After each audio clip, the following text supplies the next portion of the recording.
ബലൂചിസ്ഥാനെ ചൊല്ലി പാകിസ്ഥാൻ ആർമിയിൽ പോലും വ്യത്യസ്തമായ അഭിപ്രായങ്ങൾ ഉണ്ടായിരിക്കുകയാണ്. പാക് മിലിറ്ററിയിലെ പലരും രാജിവെച്ച് നേരെ പോയിട്ട് ബലൂജ് ലിബറേഷൻ ആർമിയിൽ ചേർന്നു എന്ന് പറഞ്ഞുകൊണ്ടുള്ള വാർത്തകൾ വരുന്നുണ്ട്. ഈ ബലൂചിസ്ഥാനിലെ ജനത കൂടുതൽ ഐക്യത്തോടെ പാകിസ്ഥാനെതിരായിട്ട് പോരാട്ടം നടത്തി തുടങ്ങിയെന്നും ഇപ്പോൾ വാർത്തകൾ വരികയാണ്. ഇതിനിടയിൽ കഴിഞ്ഞ ദിവസം പാകിസ്ഥാൻ വീണ്ടും ഈ ഒരു കാര്യത്തിൽ ഇന്ത്യക്ക് മേൽ ആരോപണം ഉന്നയിച്ചിരിക്കുകയാണ്. അതായത് പാകിസ്ഥാനിൽ എണ്ണയൊഴിക്കുന്നത്, അതായത് ബലൂചിസ്ഥാനിൽ എണ്ണ ഒഴിച്ച് ആളി കത്തിക്കുന്നതിന്റെ പുറകിൽ ഇന്ത്യയാണ് എന്നാണ് ഇപ്പൊ പാകിസ്ഥാൻ പറയുന്നത്. പാകിസ്ഥാന്റെ foreign office spokesperson Shafqat Ali Khan, അങ്ങനെ ആണെന്ന് തോന്നുന്നു അദ്ദേഹത്തിന്റെ പേര്, ഇന്ത്യ ഒരു ഗ്ലോബൽ അസാസിനേഷൻ ക്യാമ്പയിൻ സ്പോൺസർ ചെയ്ത് അവരുടെ രാജ്യത്ത് നിന്നുകൊണ്ട് നടത്തുന്നുണ്ട് എന്നും ഇന്ത്യയുടെ ഇൻവോൾവ്മെന്റ് ഈ കാര്യങ്ങളിൽ വളരെ വ്യക്തമായിട്ട് ഞങ്ങൾക്ക് മനസ്സിലായിട്ടുണ്ട് എന്നുമാണ് പാകിസ്ഥാൻ പറയുന്നത്. പാകിസ്ഥാനിൽ നടക്കുന്ന തീവ്രവാദ പ്രവർത്തനങ്ങളിൽ ഇന്ത്യ ഇൻവോൾവ് ആയിട്ടുണ്ട് എന്നും പാകിസ്ഥാനിൽ മാത്രമല്ല എൻറ്റയർ സൗത്ത് ഏഷ്യൻ റീജിയണിൽ ഇന്ത്യ ഇടപെട്ടുകൊണ്ട് അതിനെ ഡീസ്റ്റെബിലൈസ് ചെയ്യുന്നതിന് വേണ്ടിയിട്ട് ശ്രമിക്കുന്നു എന്നുമാണ് പാകിസ്ഥാൻ ഇപ്പോൾ ഒരു ആരോപണം ഉന്നയിച്ചിരിക്കുന്നത്. ബലൂചിസ്ഥാനെ ഡീസ്റ്റെബിലൈസ് ചെയ്യുന്നത് ഇന്ത്യയാണ്. പാകിസ്ഥാനിൽ ഈ പല തീവ്രവാദികളും അജ്ഞാതരുടെ വെടിയേറ്റ് കൊല്ലപ്പെടുന്നുണ്ടല്ലോ, ഇതിന്റെ പുറകിലും ഒക്കെ ഇന്ത്യയാണെന്നാണ് പാകിസ്ഥാൻ പറഞ്ഞത്. ഒന്നാമത്തെ കാര്യം, ഈ ബലൂജ് ലിബറേഷൻ ആർമി എന്ന് പറയുന്നത് ഒരു തീവ്രവാദ ഗ്രൂപ്പ് അല്ല. എന്തുകൊണ്ട് അവർ തീവ്രവാദ ഗ്രൂപ്പ് അല്ല എന്ന് വെച്ച് കഴിഞ്ഞാൽ ഹമാസിനേക്കാൾ സോഫ്റ്റ് ആയിട്ടുള്ള ഒരു ഓർഗനൈസേഷൻ ആയതുകൊണ്ടാണ്. ഇപ്പൊ ഇന്ത്യ ഹമാസിനെ ഒരു തീവ്രവാദ ഗ്രൂപ്പായിട്ട് ഇതുവരെ പ്രഖ്യാപിച്ചിട്ടില്ല. പക്ഷെ ഹമാസ് നടത്തിയ ആക്രമണങ്ങൾ നമ്മൾ കണ്ടതാണ്. ഇപ്പോൾ ഇസ്രയേലിൽ നമ്മൾ കണ്ടതാണ്. സാധാരണക്കാരെ അടക്കം സ്ത്രീകളെയും കുട്ടികളെയും പോലും അവർ വെടിവെക്കാൻ മടി കാണിച്ചിട്ടില്ല. അങ്ങനെ നോക്കുമ്പോൾ ബലൂജ് ലിബറേഷൻ ആർമി എന്ന് പറയുന്നത് വളരെ വളരെ പീസ്ഫുൾ ആയിട്ടുള്ള ഒരു ആർമി എന്ന് പറയേണ്ടി വരും. കാരണം ഇവര് സ്ത്രീകളെയും കുട്ടികളെയും ഒരു കാലത്തും ആക്രമിച്ചിട്ടില്ല. ഇപ്പൊ ട്രെയിൻ അവർ ഹൈജാക്ക് ചെയ്തു. അവരാദ്യം ചെയ്തത് ആ ട്രെയിനിൽ ഉണ്ടായിരുന്ന കുട്ടികളെയും സ്ത്രീകളെയും സുരക്ഷിതമായിട്ട് ആ ട്രെയിനിൽ നിന്ന് പോകാൻ അനുവദിക്കുക എന്നതായിരുന്നു. അതിനുശേഷം അവരവിടെ പിടിച്ചു വെച്ചതിൽ മെജോറിറ്റി ആൾക്കാരും പാക് മിലിറ്ററിയിലും ഇന്റലിജൻസ് ഏജൻസിയിലും പോലീസിലും വർക്ക് ചെയ്യുന്നവരാണ്. ഇവര് ഈ ബലൂജ് ലിബറേഷൻ ആർമിക്കെതിരെ ഫൈറ്റ് ചെയ്തുകൊണ്ടിരുന്നവരാണ്. അതായത് ബലൂജ് ലിബറേഷൻ ആർമിയെ സംബന്ധിച്ചിടത്തോളം അവരുടെ ശത്രുക്കളായിട്ടുള്ള സൈനികരെ ഉൾപ്പെടെയുള്ളവരെയാണ് അവർ പിടികൂടിയത്. അപ്പൊ അവിടെ വേറെ മാനുഷിക മൂല്യങ്ങൾക്കും മനുഷ്യാവകാശങ്ങൾക്കൊന്നും അവർ സ്ഥാനം കൊടുക്കേണ്ട കാര്യമില്ല.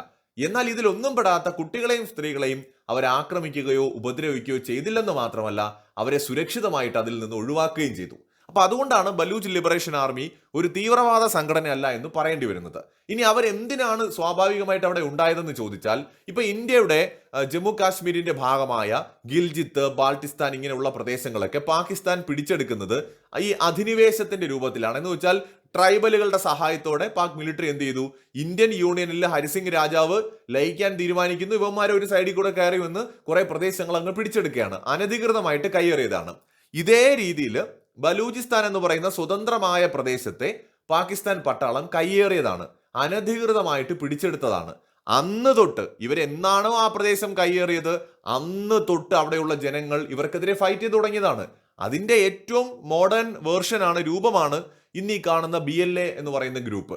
അപ്പോൾ അതുകൊണ്ട് അവരുടെ യുദ്ധത്തിന് ന്യായമായ കാരണങ്ങളുണ്ട്. ഒരു കാലത്തും ബലൂചിസ്ഥാൻ പാകിസ്ഥാന്റെ ഭാഗമായിരുന്നില്ല. അപ്പോൾ അതുകൊണ്ടാണ് അവർ അതിനെതിരെ ഫൈറ്റ് ചെയ്യുന്നത്. ഇപ്പൊ നമ്മുടെ ഒരു പ്രദേശം ഇപ്പൊ പാകിസ്ഥാൻ പിടിച്ചു വെച്ചാൽ നമ്മൾ വെറുതെ ഇരിക്കില്ലല്ലോ. അതുകൊണ്ടാണല്ലോ നമ്മൾ ജമ്മു കാശ്മീർ വിഷയത്തിൽ നിരന്തരമായിട്ട് നമ്മൾ പാകിസ്ഥാനെ പ്രഷർ ചെയ്തുകൊണ്ടേയിരിക്കുന്നത്. നമ്മുടെ പ്രദേശമാണ്. അപ്പൊ അതേ രീതിയിൽ പാകിസ്ഥാൻ കയ്യേറിയ ഒരു പ്രദേശമാണത്. അപ്പോൾ അവരൊരിക്കലും തീവ്രവാദികളല്ല, സ്വന്തം പ്രദേശം പിടിച്ചെടുക്കാൻ ശ്രമിക്കുന്നവരാണ്. ഇനിയിപ്പോ ഹമാസിന്റെ ആ ഒരു ലോജിക്ക് എടുക്കുകയാണെങ്കിൽ തന്നെ പാലസ്തീൻ ഇസ്രായേൽ കയ്യേറി എന്ന് പറയുന്ന അതേ ലോജിക്ക് പാകിസ്ഥാൻ ബലൂചിസ്ഥാന്റെ കാര്യത്തിലും ചെയ്ത് അങ്ങനെയാണെങ്കിൽ എന്താണോ ഇസ്രായേൽ പലസ്തീന്റെ കാര്യത്തിൽ ചെയ്തു എന്ന് പാകിസ്ഥാൻ ഉൾപ്പെടെ പറയുന്നു, അതിനേക്കാൾ മോശമായ രീതിയിലാണ് ബലൂചിസ്ഥാനെ പാകിസ്ഥാൻ പിടിച്ചെടുത്ത് കയ്യിൽ വെച്ചിരിക്കുന്നത്. അപ്പോൾ ഇവിടെ അവര് തീവ്രവാദികളാണെന്ന് പാകിസ്ഥാൻ എത്ര പറഞ്ഞാലും അതങ്ങനെ ആവില്ല.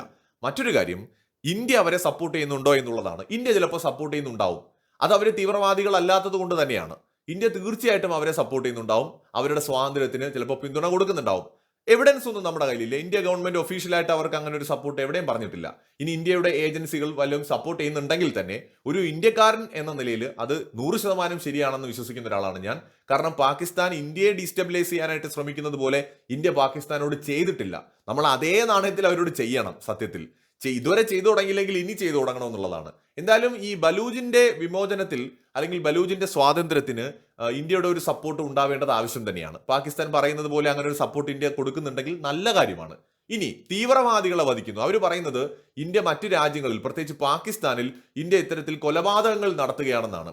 ഈ തീവ്രവാദികളെ അല്ലാതെ ഒരു സാധാരണക്കാരെ പോലും ഇന്ത്യ കൊലപ്പെടുത്തിയതായിട്ട് ആരോപണം പാകിസ്ഥാൻ ഉന്നയിച്ചിട്ടില്ല.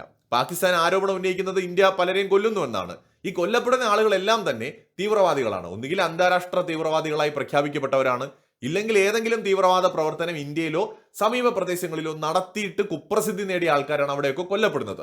പാകിസ്ഥാൻ പറയുന്നത് പോലെ ഇന്ത്യൻ ഏജന്റുമാരാണ് അതിന്റെ പുറകിലെങ്കിൽ ഒരു ഇന്ത്യക്കാരൻ എന്ന നിലയിൽ അതിൽ എങ്ങനെ തെറ്റു പറയാൻ പറ്റും?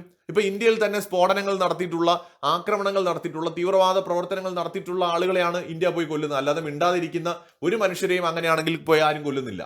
പക്ഷെ ഇപ്പോ വേറൊരു കാര്യം, ഇതെല്ലാം പാകിസ്ഥാന്റെ ആരോപണമാണ്. ഇപ്പൊ നമ്മൾ എവിടെയും അക്സെപ്റ്റ് ചെയ്തിട്ടില്ല നമ്മൾ ഇത് ചെയ്തു എന്ന്. അവർ പറയുന്നു ഇന്ത്യയുടെ ഏജന്റുമാര് പാകിസ്ഥാനിൽ കയറി പലരെയും കൊലപ്പെടുത്തുന്നു. ഇന്ത്യക്ക് ബലൂജിന്റെ വിമോചനത്തിൽ, അല്ലെങ്കിൽ ബലൂചിസ്ഥാൻ വിമോചന സൈന്യം ഇപ്പോൾ അവിടെ നടത്തിക്കൊണ്ടിരിക്കുന്ന എല്ലാ കാര്യങ്ങളുടെ പുറകിൽ ഇന്ത്യക്കും ഒരു പങ്കുണ്ട്. ഇന്ത്യ പാകിസ്ഥാനെ ഡീസ്റ്റെബിലൈസ് ചെയ്യാനായിട്ട് ശ്രമിക്കുന്നു എന്ന് പാകിസ്ഥാൻ പറയുകയാണ്. ചിലപ്പോൾ ശരിയായിരിക്കാം. മറ്റൊരു വീഡിയോയുമായി വീണ്ടും കാണാം.